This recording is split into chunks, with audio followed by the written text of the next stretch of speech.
Mereka lupa mengelola pemerintah daerah itu harus butik, harus spesifik, harus ada branding di dalamnya. Ini yang saya bicarakan dengan Presiden.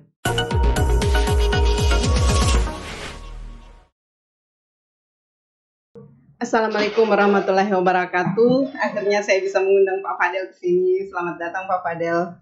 Terima kasih dengan senang hati. Ya, ke sini dalam rangka reses ya Pak?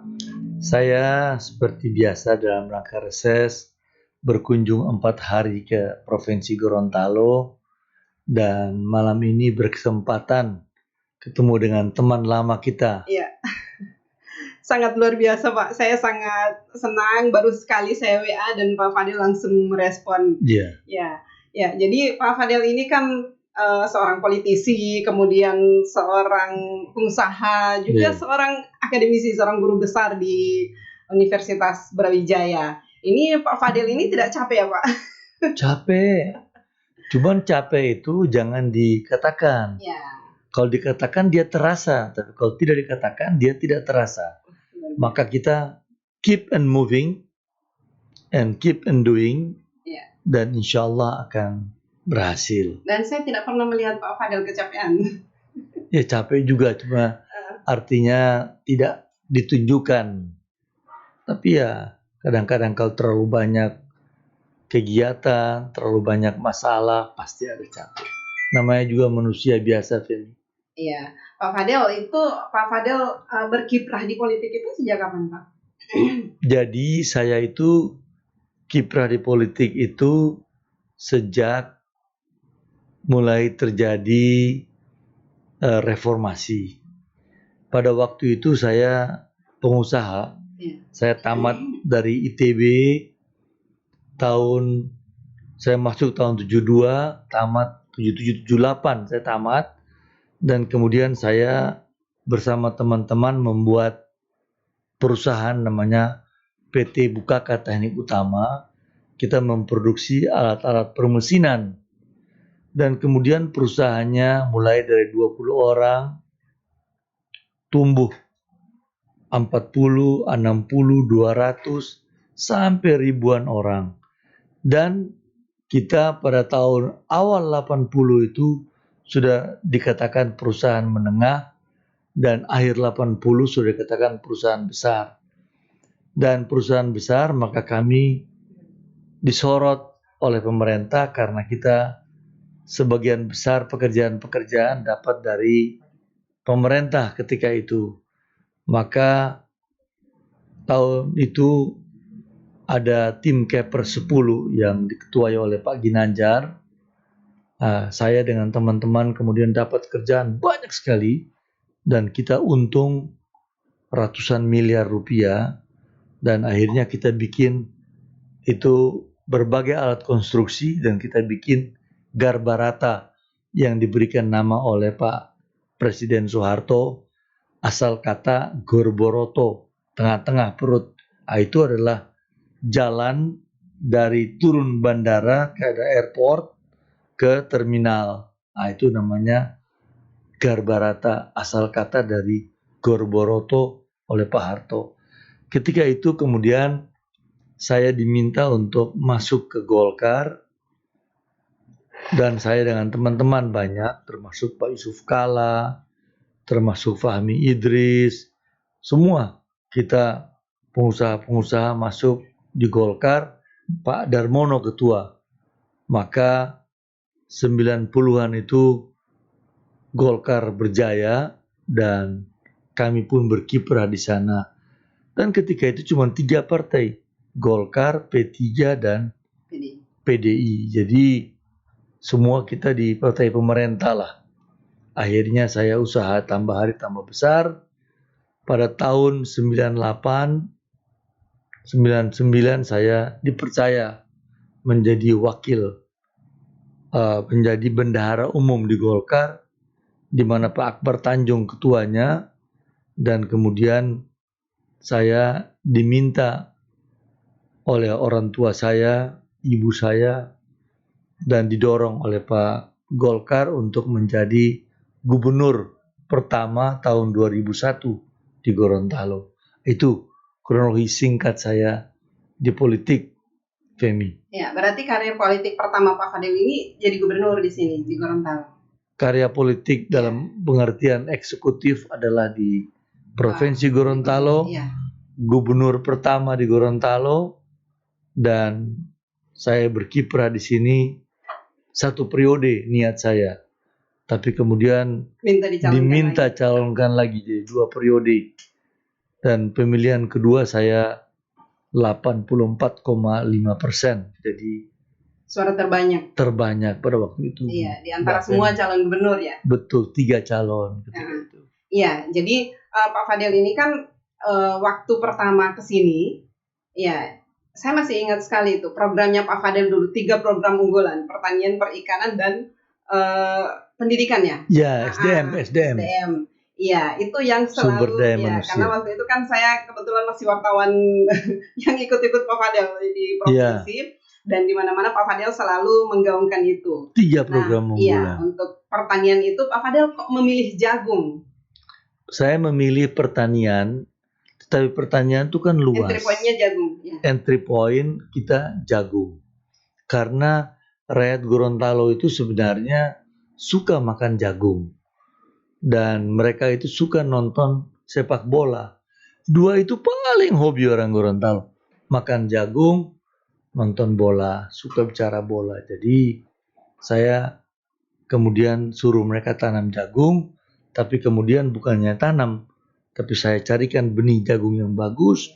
Kemudian sudah itu saya beli produksi mereka dan saya ekspor ke Malaysia, ke Filipina, dan jual ke Surabaya. Iya. Dan saya ingat itu ada intervensi harga dari Pak Fadel waktu itu ya. Itu yang menjadi ramai ketika itu, yang dikenal dengan intervensi, karena harga jagung di rakyat itu Rp700, Rp350, ya. Mereka beli 400, saya intervensi bikin SK gubernur jadi 700. Nah, jadi rakyat berpendapatan, dia dapat tambahan duit Rp300.000 yang hanya 400, jual Rp350, Rp400 menjadi Rp700. Jadi tambahan duit ini membuat mereka berpendapatan. Akibatnya semua orang rajin mau tanam jagung. Baru saya naikkan secara bertahap sampai Rp975.000.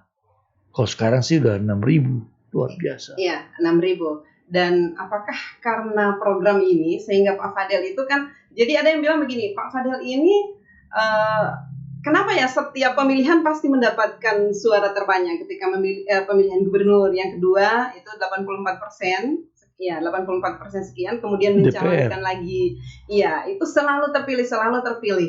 DPR suara tertinggi, ya, suara tertinggi, kemudian DPD lagi, DPD ikut lagi suara tertinggi lagi, sampai mereka bilang Pak Fadel ini kok di mana-mana suara tertinggi di Gorontalo. Iya. Karena saya merasa bahwa ada semacam trust di dalam berpolitik. Ya, ini kan perlu diketahui oleh para politisi ini. Jangan hanya mencalonkan sekali kemudian berikutnya tidak terpilih. Sementara Pak Fadel ini kan setiap mencalonkan pasti terpilih. Mungkin bisa bagi tipsnya dengan politisi-politisi yang lain. Dalam teori ilmu politik itu yang harus dibuat oleh seorang politisi adalah trust. Kalau dia memiliki trust, maka pasti rakyat akan memilih dia. Banyak di antara orang-orang para politisi itu tidak sempat membangun suatu trust buat dirinya. Akibatnya suaranya, pemilihannya tidak ada. Seorang pengusaha, dia bekerja, dia ingin dapat keuntungan, profit. Seorang politisi apa maunya? Maunya adalah terpilih kembali. Untuk terpilih kembali, dia harus trust, menanamkan kepercayaan pada masyarakat. Kalau masyarakat sudah percaya, apa saja yang dia bilang, apa saja yang dia minta, seperti saya tadi, Femi katakan 3 program unggulan, itu mereka ikut semuanya karena adanya trust masyarakat. Kita membangun namanya trust society. Ini saya tulis dalam beberapa buku-buku saya, pikiran-pikiran saya. Kalau kita ingin menjadi politisi, maka yang paling penting adalah menimbulkan trust di masyarakat. Maka dia pasti akan terpilih kembali. Iya, saya pernah baca bukunya Pak Fadel yang Reinventing Government itu. Betul. Iya, jadi di situ Pak Fadel itu waktu awal jadi gubernur itu kaget dengan adanya fee proyek kalau tidak salah ya. Iya. Pak Fadel kaget kok ada ini, dan ternyata kemudian itu dijadikan sebagai TKD, dan itu yang pertama kali TKD yang pertama kali mungkin di Gorontalo. Masih ingat lagi Femi. Jadi dulu itu kalau orang bekerja menjadi pegawai negeri gajinya rendah sekali, Femi. Gajinya rendah dan dia tidak mendapatkan, kalau di swasta disebut bonus. Dia bikin suatu terobosan, dia bikin suatu kreativitas, bikin keuntungan lebih, dia dapat bonus. Di pemerintah tidak ada. Maka saya menciptakan apa yang dikenal dengan tunjangan kinerja daerah. Dalam Undang-Undang nomor 32 dan 34, Undang-Undang tentang pemerintah daerah itu ada pasal di mana kepala daerah dapat membuat kebijakan untuk kepentingan kesejahteraan masyarakat dan karyawan atau orang yang bekerja di lingkungan pemerintah daerah. Itu ada undang-undangnya, maka saya buat tunjangan kinerja daerah. Saya bicarakan dengan DPRD, mereka setuju. Dan ketika itu TKD ini, Femi, bukan saja diberikan kepada pegawai-pegawai di lingkungan pemerintah daerah. Saya berikan sampai ke kepala desa. Saya berikan sampai ke camat. Bagi mereka-mereka yang bisa menaikkan produksi jagung. Jadi kalau jagungnya bagus, orang-orang miskin berkurang, maka dapat tunjangan kinerja untuk kepala daerah. Wah, itu kalau tiap-tiap 3 bulan kumpul kepala daerah, saya kumpul ke kepala desa langsung dengan saya bicara 1 jam, tanya jawab, dan uang saya berikan kepada mereka. Camat juga demikian. Akibatnya apa? Akibatnya orang itu berlomba-lomba menaikkan produksi jagung, mereka memproduksi padi, membuat kemiskinan menurun. Anak-anak yang sekolah, yang tidak sekolah, mereka urus. Itu semua adalah poin-poin dalam menentukan TKD, tunjangan kinerja. Ada berapa kepala daerah yang mengikuti pola kerjanya Pak Fadel seperti ini? Pada waktu itu sampai ramai, akhirnya kita bicarakan dengan Menteri Dalam Negeri, maka keluarlah Undang-Undang nomor 17 di Bogor. Saya bersama teman-teman, dulu ada Pak Anda, orang dari BPKP, yang kita pekerjakan di Gorontalo dengan timnya, akhirnya menciptakan undang-undang di mana aturan-aturan keuangan daerah ini ada. Maka pemerintah daerah banyak yang ikut itu, yang memberikan tunjangan kinerja buat masyarakatnya, buat terutama pegawai di Pemda-Pemdanya. Iya. Nah, kalau Pak Fadel melihat sekarang Gorontalo ini seperti apa, Pak? Ya, saya melihat Gorontalo ini tetap tumbuh dengan baik, tetapi sayang branding yang dulu saya ciptakan, yaitu misalnya jagung, itu sudah tidak nampak lagi, tidak menjadi pembicaraan lagi. Kenapa? Karena saudara gubernur dan yang lain merasa bahwa mereka ingin membuat sendiri. Mereka tidak mau meneruskan apa yang sudah ada. Katanya udahlah, itu kan Pak Fadel. Mereka lupa bahwa teori daripada pemerintah daerah atau local government itu harus seperti korporasi. Misalnya kita ada kamera ini punya. Merek apa? Sony. Merek apa? Nikon. Orang tahu oh itu Jepang. Merek apa? Canon. Pak. Mobil. Merek apa? Mercedes. Jerman. Jadi ada brandnya.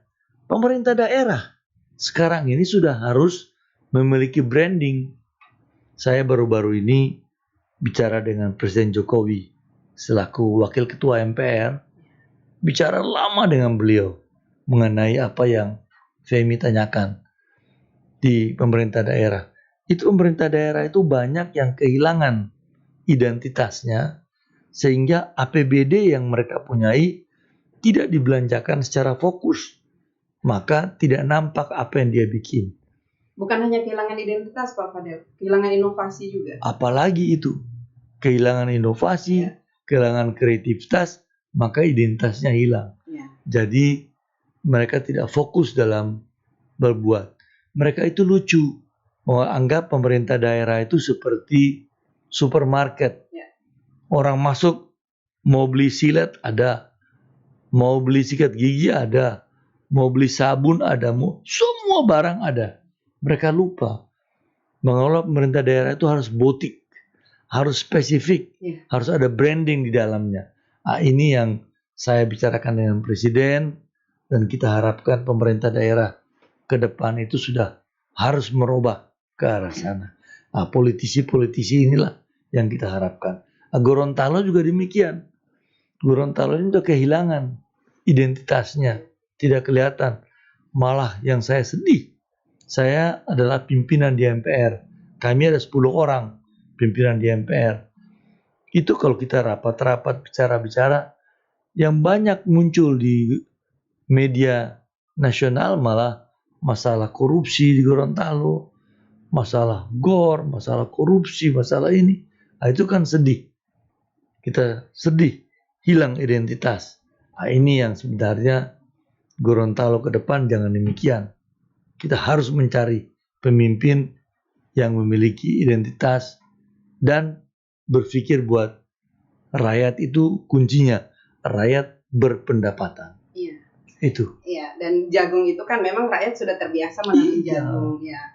Sudah terbiasa menanam jagung. Kemudian dulu itu kan jagung ini jadi guyonan ya, makanan kuda gitu kan. Jadi katanya kalau makan jagung itu makan makanan kuda. Tapi ternyata setelah Pak Fadel ada di sini, nah jagung ini sudah jadi ada harganya. Iya, saya tadi masyarakat. Barusan ada acara sepak bola, nonton miniskor itu jagung begitu banyak kita makan rame-rame. Mereka bilang sama saya, kami senang Pak tiap hari makan jagung. Sekarang jagung di pasar juga bagus. Ini kan sedih kalau kita tidak. Tapi produksi jagung yang untuk ekspor itu sudah kayaknya menurun, tidak seperti dulu yang waktu dulu kan ada target 1 juta ton. Oh iya, dan kita di pelabuhan itu kan kapal sampai 3 shift orang-orang bekerja di pelabuhan. Yang mengatur itu di pelabuhan adalah bapak daripada rektor UNG yang sekarang. Itu bapaknya yang ngatur semuanya. Kapal 3 shift, orang-orang buru-buru bekerja. Sekarang kita lihat di pelabuhan sepi, kosong. Ini karena tidak ada lagi harus diurus oleh pemerintah, diurus oleh gubernur, bukan diurus oleh staf-staf biasa. Harus gubernur yang pegang semuanya itu. Kemarin sempat ada informasi Pak Fadel mau maju lagi gubernur. Kalau bisa, diminta oleh rakyat terus-terus.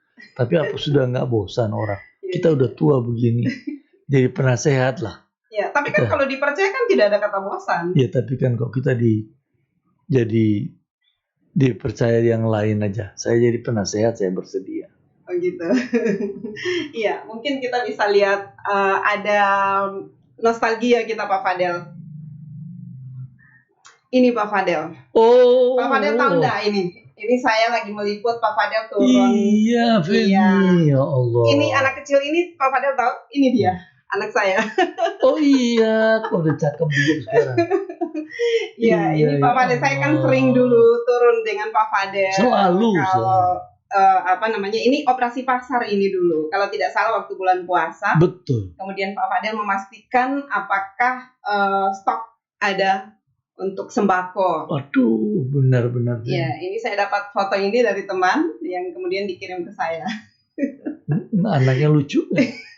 Dulu umur berapa itu ya? Ini umur 3 tahun kalau sekarang udah berapa? Sekarang sudah 19 tahun. Oh no.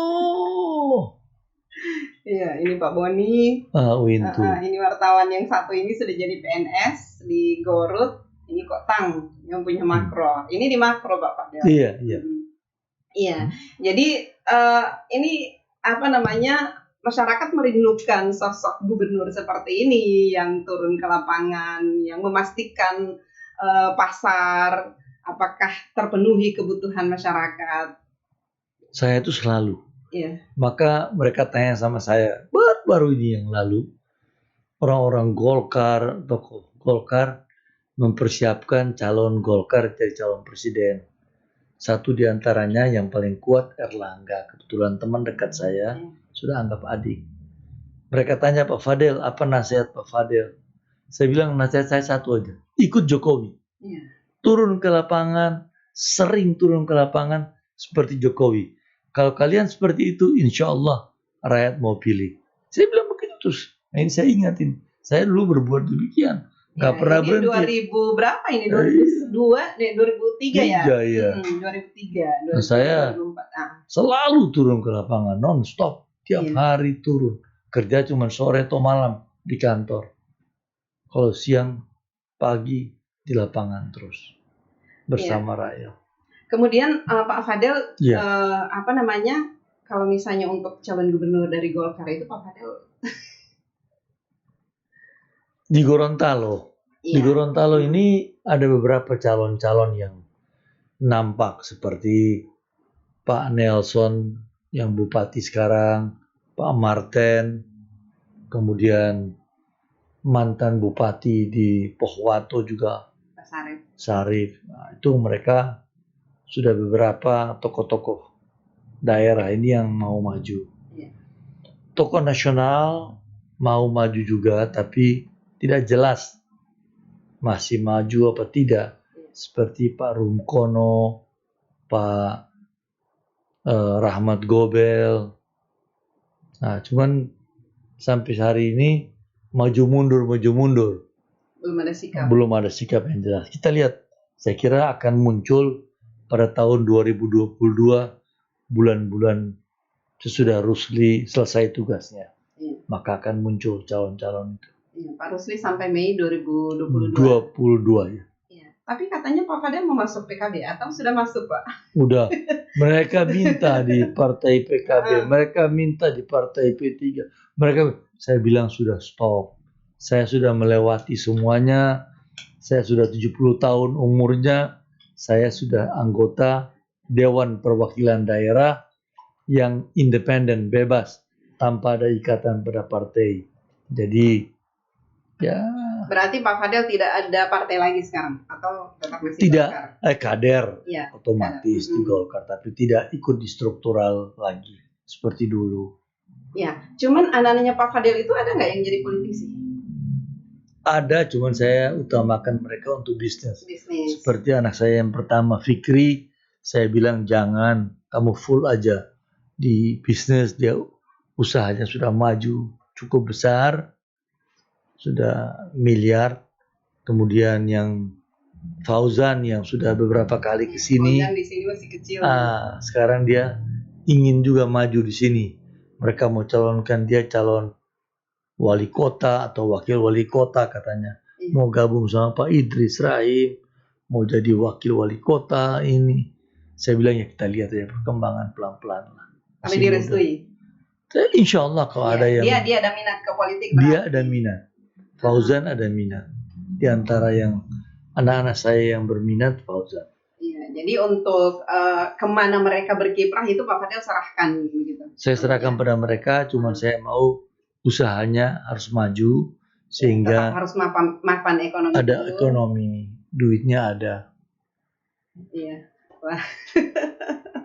Saya senang Pak Fadel bisa berbagi di sini, bisa berbagi informasi dan berbagi inspirasi tentunya dengan yang pemirsa podcast ini, dan semoga Pak Fadel sehat, Terima Ya, kasih, saya cuman senang juga sempat mampir ke sini dan saya lihat Femi punya kiprah juga sudah maju dan saya lihat ini saya tanya lagi makan, mereka bilang iya katanya banyak followernya, banyak pengikutnya, udah jutaan katanya. jutaan. Tidak saja di Gorontalo tapi luar Gorontalo.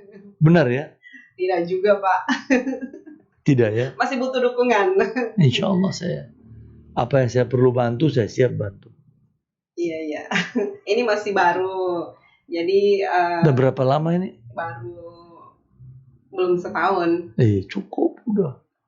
Di Jakarta juga banyak yang begini. Iya. Tokoh-tokoh bikin begini. Malah ini cukup bagus sudah ruangannya ini.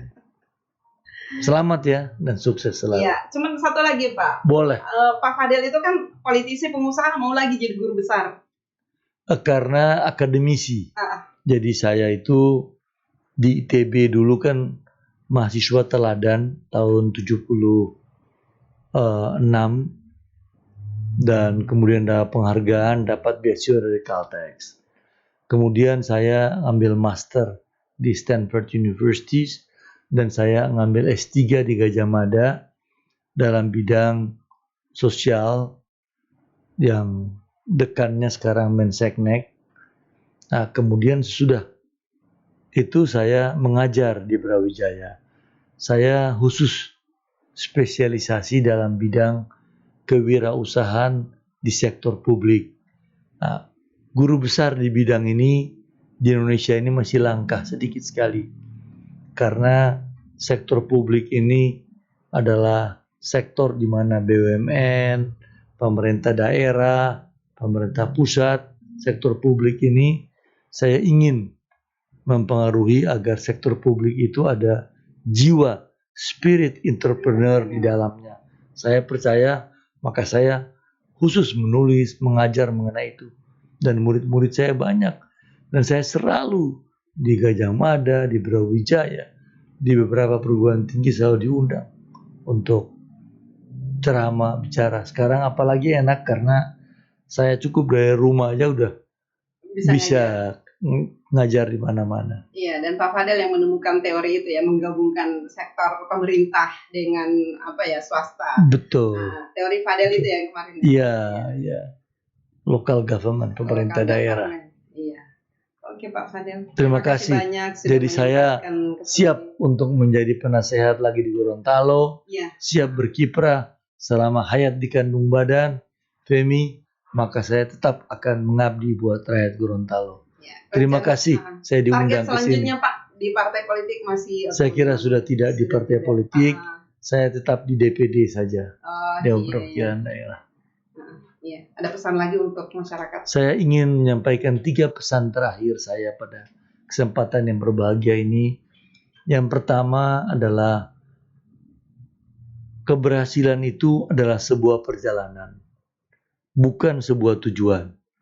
Success is not a destination, but success is a journey. Jadi kita harus terus berjuang.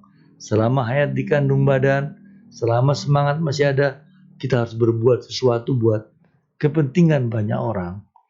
Yang kedua, kita tidak bisa berhenti belajar. Tidak bisa berhenti untuk melihat teknologi, melihat ilmu-ilmu. Maka saya selalu menganjurkan kepada masyarakat, kepada rakyat, kepada para pendengar untuk terus membaca, untuk terus memperdalam, mengikuti pengetahuan apapun juga. Yang ketiga, jadilah kita orang-orang yang bermanfaat bagi banyak orang. Karena pada akhirnya bermanfaat bagi banyak orang adalah merupakan suatu kebahagiaan tersendiri, satu kepuasan batin tersendiri. Jangan dikira bahwa kita kaya, kita banyak uang. Saya rezekinya alhamdulillah cukup. Saya punya rumah di mana-mana. Di Menteng, saya punya rumah di Kuningan, punya ini. Ya, usaha saya jalan ini. Tetapi kepuasan yang terbesar dalam jiwa kita adalah apabila kita bisa berbuat baik, berbuat banyak baik kepada banyak orang. Terima kasih. Ya, terima kasih Pak Fadel. Ya. Oke, Assalamualaikum warahmatullahi wabarakatuh. Waalaikumsalam.